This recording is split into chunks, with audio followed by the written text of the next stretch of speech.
people want to help this fine man, and you shall see why I say that, there's a link at BillBennett.com. I endorse him. Sarah Palin's endorsed him. The whole world is endorsing him, and I want to introduce him to you. He's been on the show before, but if you haven't heard him, here's Lieutenant Colonel Alan West. Good morning, Colonel.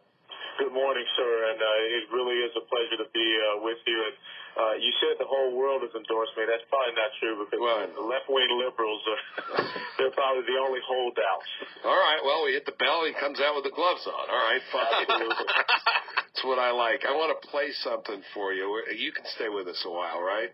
Absolutely. Because we'd like to take some calls, find out a lot about you. But we started the show with this.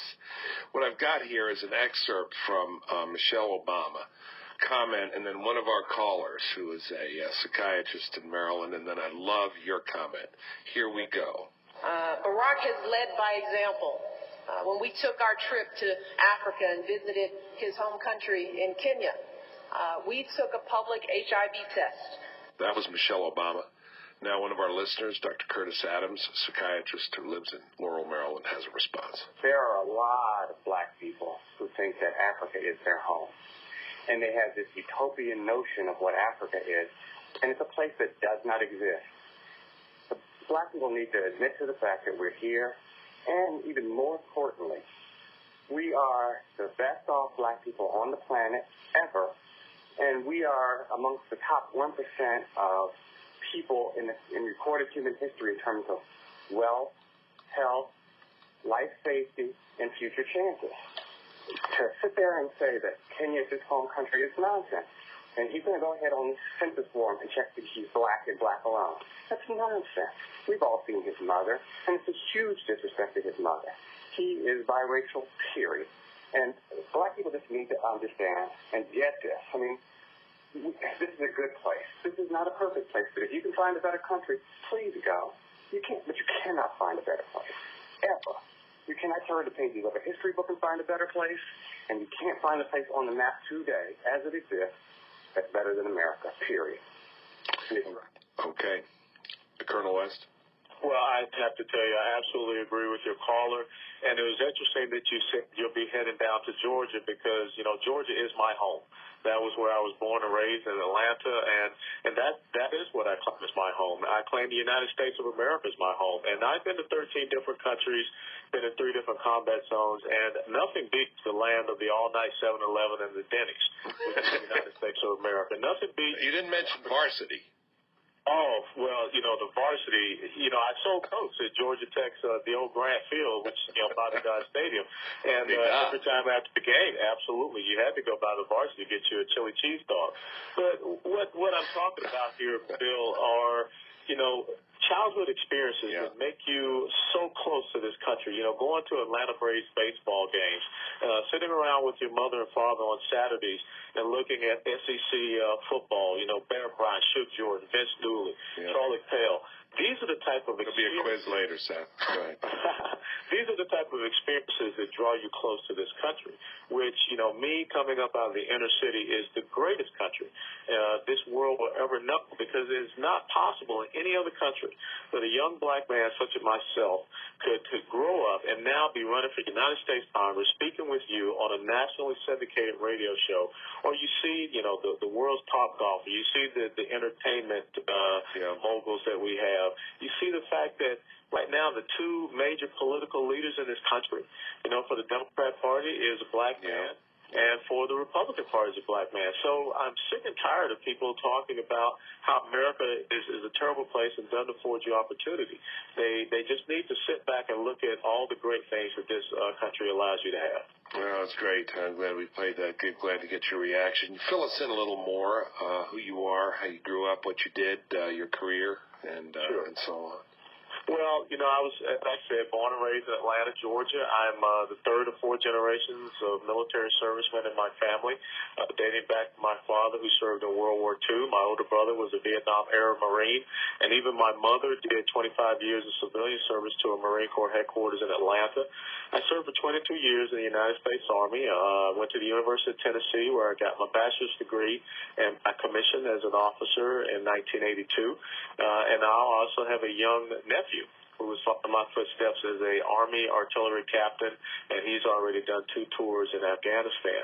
Wow. And for me, running for United States Congress just means that you continue your service, sacrifice, and commitment to this great nation. You continue to serve the oath that you took to support and defend the Constitution, and you take off one uniform, you put on a suit and tie, and you go to the battlefield of Washington, D.C., because there's so much corruption and ineptness and incompetence that's going on up there, and it's affecting the American people and our way of life.